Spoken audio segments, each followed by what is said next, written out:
Open the doors. Push on looming wooden archers embroidered with ironwork. Brace shoulders against the weight of history unmoved. Slough off the musty smell of unused joy and stored up sorrow. Knock rust off the hinges if you have to, and let your breath precede you inside. Open the doors some more. Make room for a shaft of sunlight to cross the threshold. Give the dust mote something to dance about. Peek through the single slice of possibility and name even the half-hidden truths you might see. Open the doors wider still. Pour yourself through the gap. Strut or sneak or sidle as suits you best. Cleanse whatever scrapes catch your skin and bind up the wounds that keep you from entering whole. Open the doors as far as they will go. Draw on the strength of the stones beneath you. Ground yourself in a firm sense of who you are. Stand as a beacon that welcomes the next seeker, and shine far beyond the lintel into the future. Open all that you are. Heighten and deepen your connections to the world around you. Broaden your definition of the neighbor. Grow into the largest target for grace that you can possibly muster. And pray to become a gateway for even greater love and greater compassion. Open the door, friends, and let us worship together.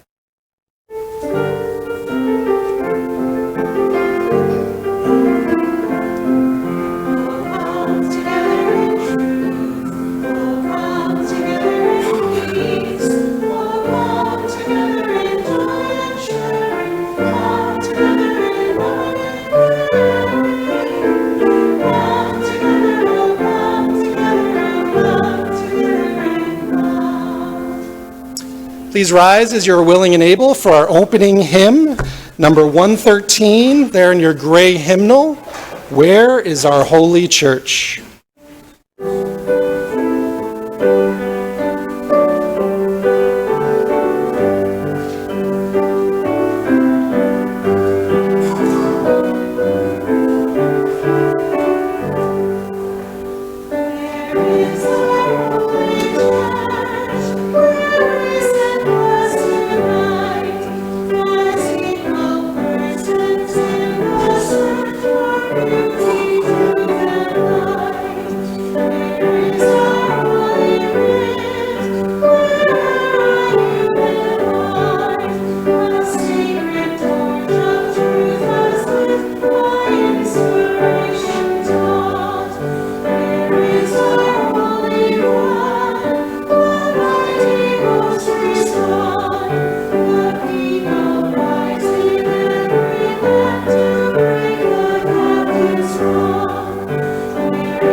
Be seated.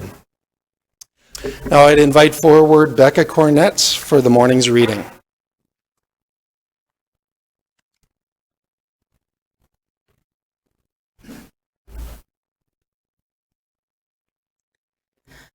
Our reading this morning is by Jane Hirschfield, and it's called Let Them Not Say.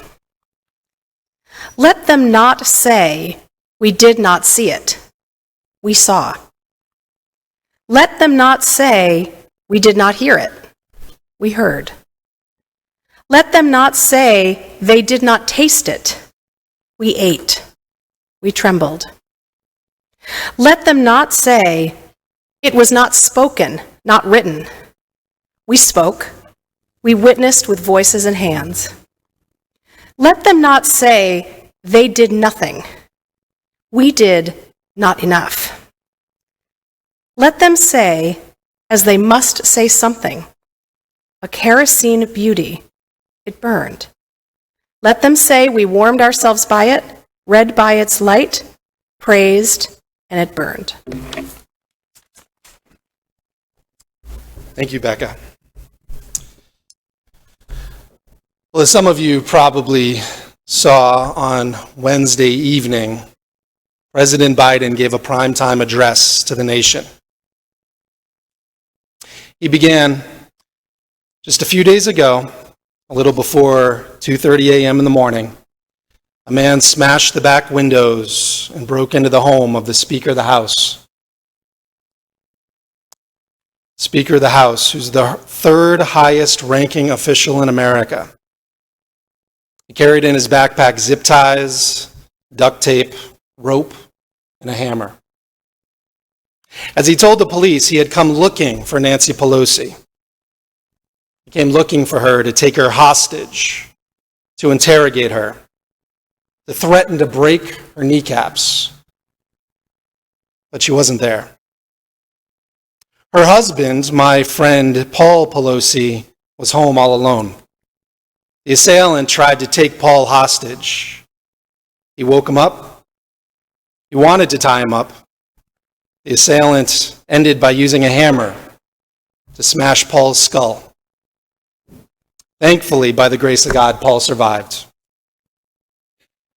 All this happened after the assailant, it's hard to even say, after the assailant entered the home asking, "Where's Nancy? Where's Nancy?" Those are the very same words used by the mob when they stormed the United States Capitol on January the 6th, when they broke windows, when they kicked in the doors, when they brutally attacked law enforcement, roamed the corridors hunting for officials, and then erected gallows to hang the former Vice President of the United States.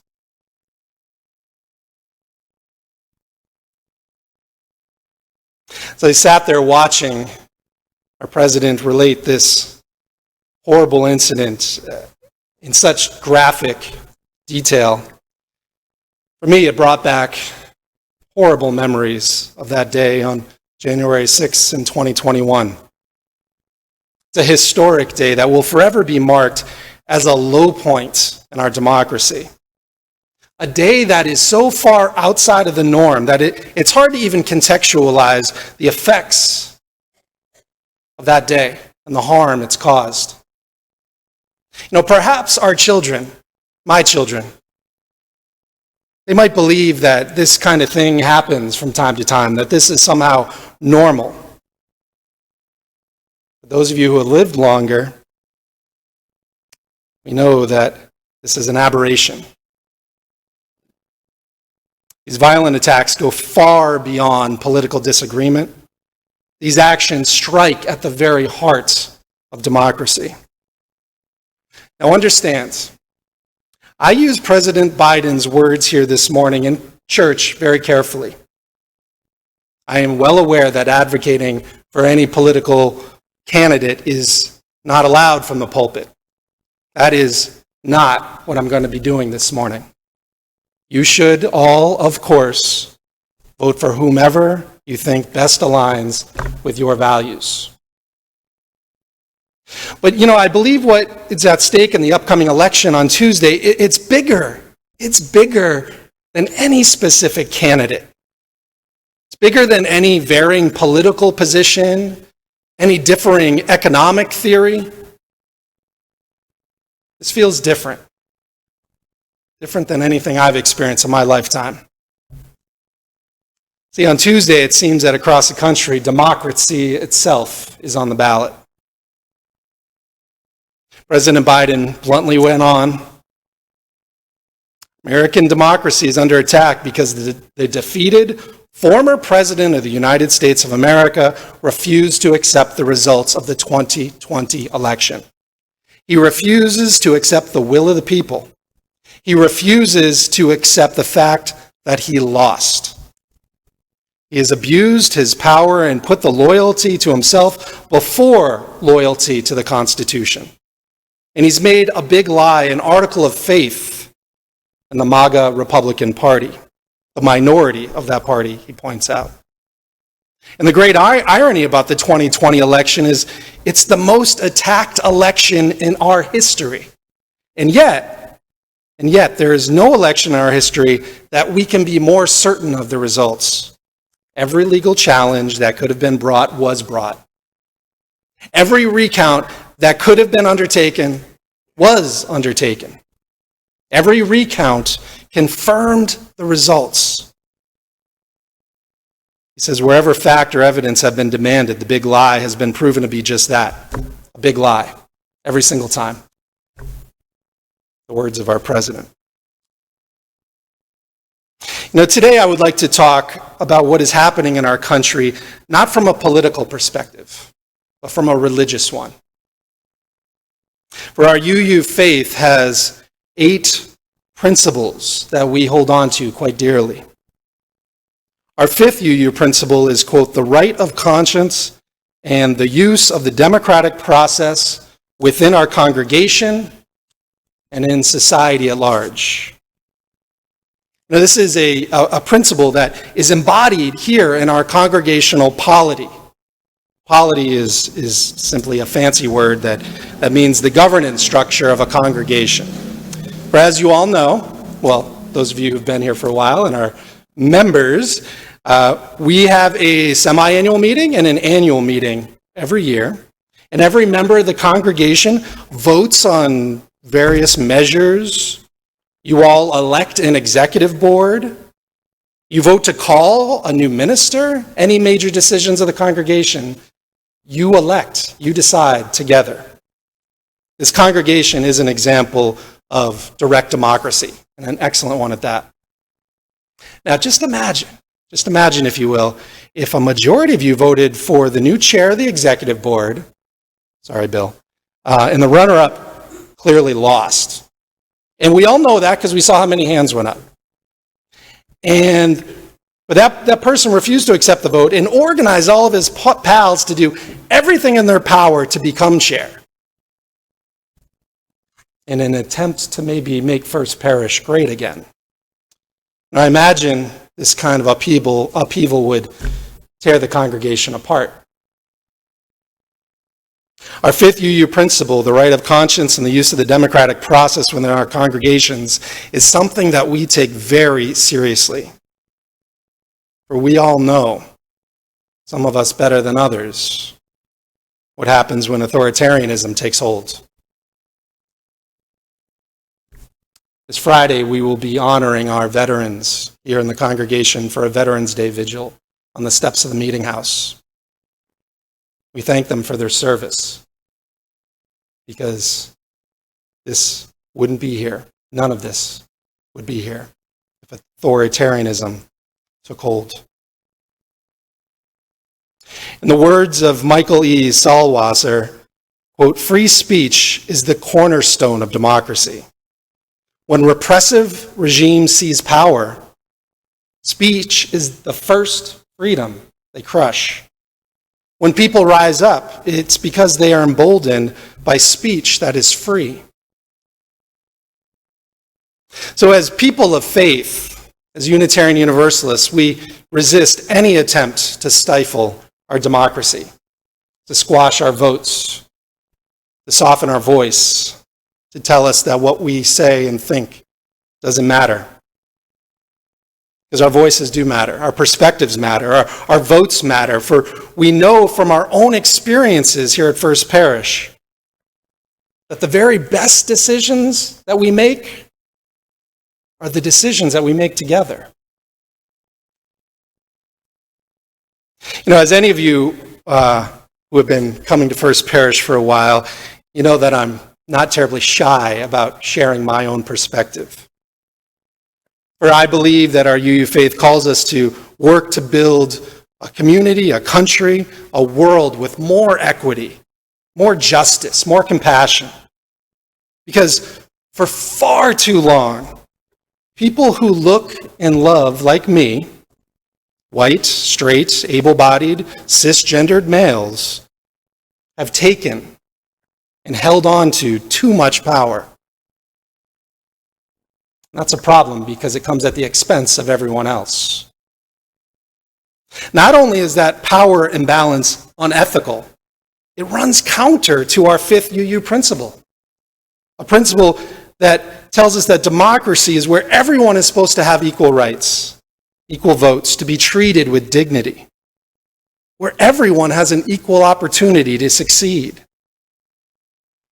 And I would argue that we as a nation are still very much striving to achieve true democracy. And it saddens me, as David pointed out, that there are many still actively trying to undermine it. It's an attempt to unjustly hold on to their own fading power. Now, there is so much resentment in our country today to go around. Today, in the current climate of our political discourse, with all of the conflict, the anger, the judgment between red and blue, I wonder if it's possible, it's even possible to step back for just a moment and learn how to listen to the perspectives of those with whom we disagree. Where is the common ground? Is there any? When so many rights are on the ballot? As we fight for our beliefs, how do we do that while also honoring the inherent worth and dignity of the other, as stated in our first Unitarian Universalist principle? As friends, today it can feel like the other is so beyond our understanding that it's hard to even imagine how to communicate respectfully. Our society, as you all know, has been shifting for decades into separate camps that read different news, that listen to different commentators, they vote for different candidates, and have completely different worldviews. How do you share common ground with someone who is so different from you? We're told to pick a side. You're red or blue. Church or science. Fact or belief. Black lives or blue lives. Trickle down or trickle up. Patriot or woke. You must pick a side to be American these days. That's not what I remember from when I was a kid. And of course, our social media algorithms push us further into one direction until the other is a monster. The other is evil. The other is destroying the society. In Lawrence M. Will's book, Not God's People, he deconstructs how, why, and where that idea of the other comes from. He states, quote, "The construction of the other serves to construct the we. The social practices that hold society together are affirmed by the we, while their opposites, those that threaten to destroy social bonds, are projected onto the other." Essentially, he is saying that without a common enemy, or the other, we would not exist. To have an inside group, by very definition, you need to have an outside group. For we, as we all know, share good, common, ethical values, while they are opposite to us and they will destroy our values. They are the enemy. Wills continues, the other has the ability to corrupt or infect the we. And the we, as we know, is vulnerable. The depiction of the other is often unreal, it's distorted, it's monstrous, it's mythical, and it's taboo. While in reality, as we all know, human beings exhibit multiple and nested identities. Constructing someone as the other, well, that just erases all those identities and replaces them with one simplified, inaccurate identity.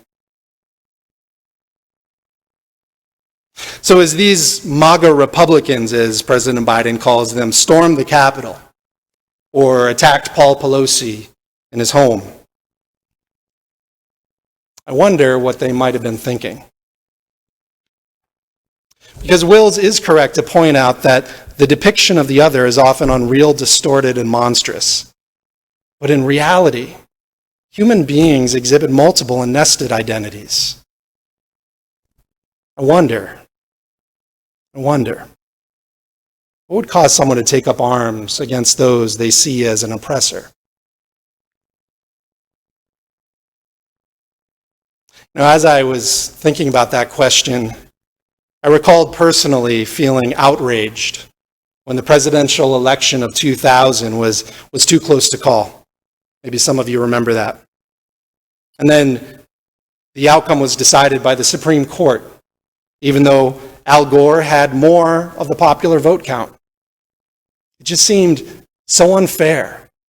It seemed wrong, undemocratic. I mean, why on earth would 9 justices get to decide who the next president is? I was so angry. And I spent the next 8 to 12 years of my life out holding signs and hitting the pavement and working to make sure that the people whose values align with my own could get into public office. This is not fair. So part of me can't understand that uprising on January 6th. Because if someone I trusted, if there was someone who I respected, if they convinced me that the election was fraudulent, well, I'd be furious. And when folks feel that their voice has been taken away by powers bigger than themselves and by forces beyond their control, well, as we know from history, they tend to act out. Now, am I saying what happened on January 6th was justified? Of course not. But I think I may understand a bit of the feelings that were behind that attack. And, of course, if you couple those feelings of being wronged at the ballot box with resentment toward all of those woke liberals who tell me that I am bigoted and bad simply because I'm white and straight, couple that with me losing my job and not being able to take care of my family, protesters in the streets, mix all of that general anxiety together that was caused by, of course, the underlying worldwide pandemic that left us all feeling very isolated, lonely, and scared. Well, you step back and think about it, the whole thing was a powder keg, ready to blow. And I think in one way or another, we all suffered from that time. One thing that we for sure have in common with the other is we all have experienced heightened levels of uncertainty and anxiety over the past 2 years, beyond anything as far as I can remember. And when chronic anxiety, when it becomes a cultural norm, dangerous things do tend to happen. As Edwin Friedman describes in his book, The Failure of Nerve, quote, chronic anxiety is systemic. It's deeper and more embracing than community nervousness. Rather than something that resides within the psyche of just one, it's something that can envelop people. Chronic anxiety might be compared to a volatile atmosphere of a room that's filled with gas fumes. And in that room where any sparking incident could set off a conflagration, and where people would then blame the person who struck the match rather than opening up the windows to let the gas out. Now, Friedman's saying that we have created a noxious environment filled with anxiety. But instead of opening that window and airing out the flammable gas, we run around yelling at one another, trying to blame the one who started the fire. He states that instead of pointing fingers, perhaps instead we should look at where this anxiety comes from. Try to better understand why people are reacting the way they are. and search for what is truly behind all of that anxiety. Of course, this is hard work. This is very hard work. But our UU faith challenged us to go beyond our comfort zones.